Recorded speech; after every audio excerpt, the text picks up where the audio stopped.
Hamka, pengkhianat lintas di hati Buya Hamka. Menteri Malaysia khatam buku Buya Hamka. Hamka tentunya, ya.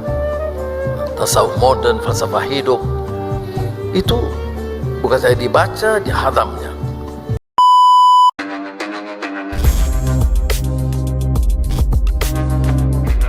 Assalamualaikum warahmatullahi wabarakatuh. Jumpa lagi bersama saya Iki. Semoga kalian yang menonton video ini, semoga kalian dimurahkan rezekinya, dijauhkan dari bala musibah, dan diberi umur panjang. Amin ya robbal alamin. Oke Rek, seperti biasa Mas Ikinya akan ngereaction sebuah video. Nah, di video kali ini Rek, Mas Ikinya juga cukup malu, dan Mas Ikinya juga bangga kepada orang-orang Malaysia yang udah lebih mengenal Buya Hamka daripada orang-orang sahabat saudara-saudara Mas Iki yang dari negara Mas Iki. Dan bahkan Rek ya, ini bahkan Menteri Malaysia pun menghafal buku-buku dari karya Buya Hamka. Wah, luar biasa ya Rek ya. Salut. Bahkan ya Rek ya, influencer dari dari Indonesia aja, influencer TikToker itu ya baru tahu saat pembuatan film Rek. Beliau ini gak tahu pertamanya Rek itu Buya Hamka apa. Tapi kalau orang-orang Malaysia ini udah tahu Rek. Bahkan yang itu hari komentar-komentarnya bahkan udah membaca buku ini, membaca buku itu. Mas Ikinya gak pernah baca, tapi segelintir adalah kalimat-kalimatnya itu tentang Buya Hamka. Dan Buya Hamka itu Rek harum di negeri Malaysia. Wah, subhanallah, masya Allah, barakallah. Memang kalau tentang Islam di Malaysia ini memang Mas Iki acungi jempol. Memang sangat suka perdamaian dan suka dengan ulama besar. Wah, daripada kalian nonton ocehan Mas Iki yang penasaran, jom kita nonton bersama-sama penjelasan Ustadz dari Indonesia dan influencer daripada Indonesia. Jom Rek. Ini kisah sabarnya Buya Hamka, Ustadz Abdul Somad. Oke Rek, mari kita. Pelabuhan Padang. Sampai di pelabuhan mau Perdana Menteri Malaysia khatam buku Buya Hamka. Hamka tentunya, ya. Tasawuf modern, falsafah hidup, itu bukan saya dibaca, dihadamnya. Orang Islam Indonesia harusnya lebih akrab dengan buku Buya Hamka dong. Beli bukunya di keranjang kuning ya.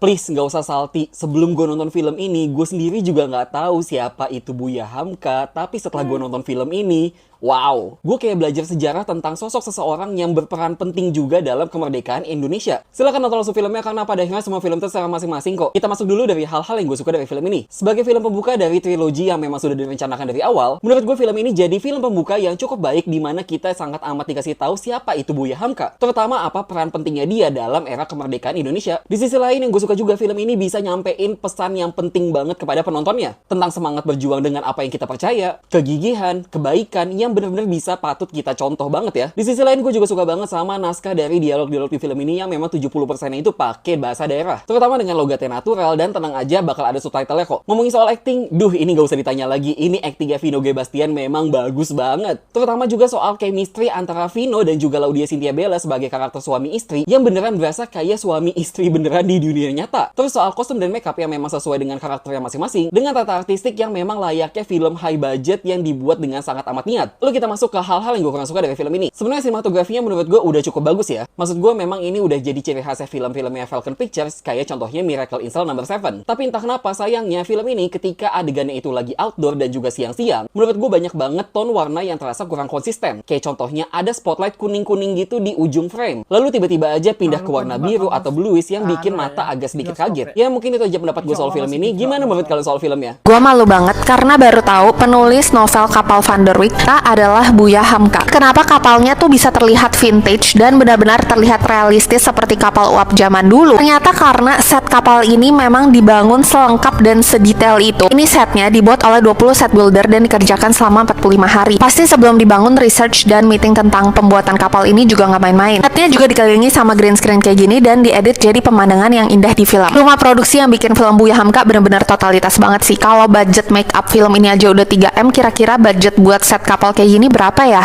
Film Buya Hamka akan tayang tanggal 20 April 2023, pas nih lagi libur lebaran.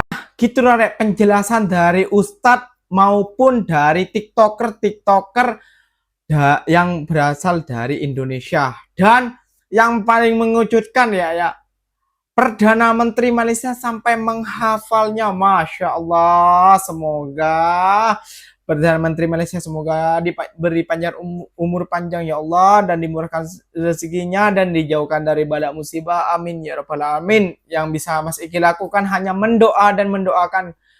Dan Mas Iki juga terharu. Wah, luar biasa Buya Hamka. Ini mengetuk hati dada ya Rek, mengetuk hati dada difitnah. Sampai difitnah kayak gitu apa? Aduh, pokoknya lah gak bisa berkata-kata Rek ya. Mas Iki-nya coba kalian nanti nonton sendiri. Semoga di bioskop di Malaysia ada nanti juga. Mas Iki-nya ingin menonton juga biar lebih tahu dan lebih mengenal Buya Hamka.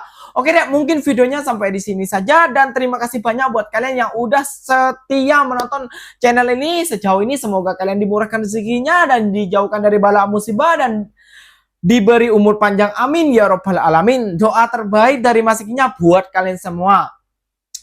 Wassalamualaikum warahmatullahi wabarakatuh. Jumpa lagi di next video. Bye bye.